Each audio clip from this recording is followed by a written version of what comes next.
baka karbi wanga ba sake roƙon wani ma indai ubangiji ne. Baiwa te mai yawa ce.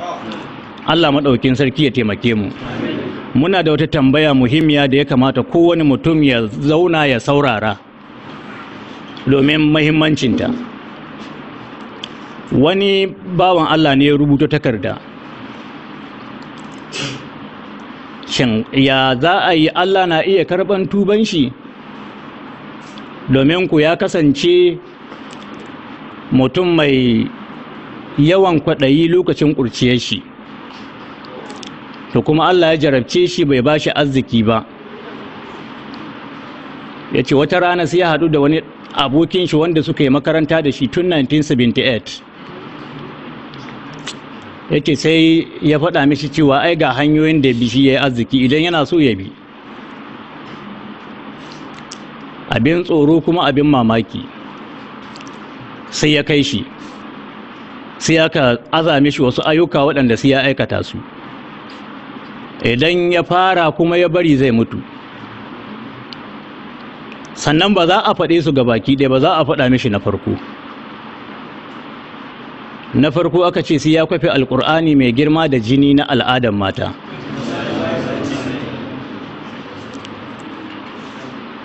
Ya ji aka yi kwafin alƙur'ani aka kai makabarta aka turbuɗe. Na biyu aka ce sai ya sadu da yashi cikin watan Ramadana da rana. Ya ce to shi ya aikin da ya bashi wahala matuƙa.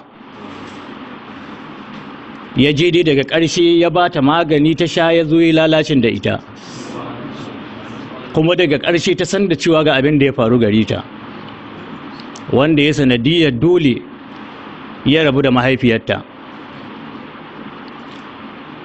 Sannan na uku aka ce mishi sai ya samu nono na mace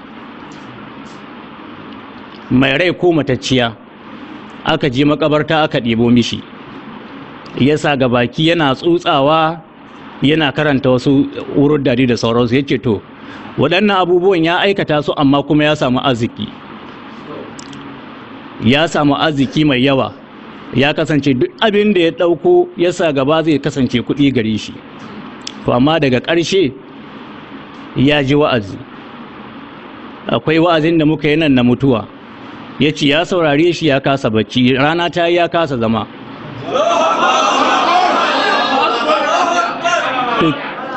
Tambaya yake yi, shin Allah zai iya karɓar tuban shi ko Allah ba zai iya karɓar tuban shi ba? To amsar da za mu ba shi a takaice, Allah maɗaukakin sarki yana iya karɓar tubar kowa. Babu laifin da za ka yi ma Allah maɗaukakin sarki ya ƙi ya karɓi tubanka. Wani mutum ya kashe mutum 99. Kun ku ga laifin da ya aikata bai kai na kashe mutum 99 ba ko? Daga baya zuciyar shi ta yi laushi, yana son ya tuba. Ya je ya samu wani malami daga cikin malaman Kirista. To su Kirista mutane ne da ke bautar Allah ba da ilimi ba ko? Ya faɗa mishi, ce ka ji laifina. Ya ce kai Allah ba zai karɓi tubanka ba.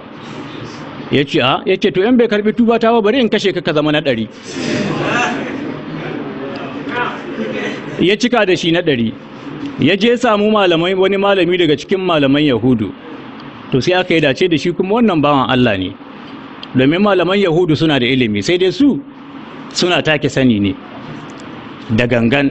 To sai malamin nan na Yahudu ya ce Allah maɗaukakin sarki zai iya karɓar tubarka, amma tsakaninka da tuba sai ka je gari kaza inda can akwai mutanen kirki waɗanda za ka yi ta bauta ma Allah tare da su. To daga ƙarshe da ya je wannan garin, ya kama hanya bai kai ba sai ya faɗi, nan mutuwa ta ɗauki shi. Mala'ikun rahama da mala'ikun azaba suka zo suna jayayya wane ne zai ɗauki shi.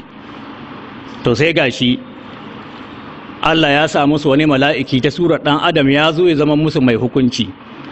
Ya ce a auna tsawon nisan shi daga garin nan da ya baro, mummunan gari, da wancan garin inda ya nufata na mutanen kirki, duk inda ya fi kusa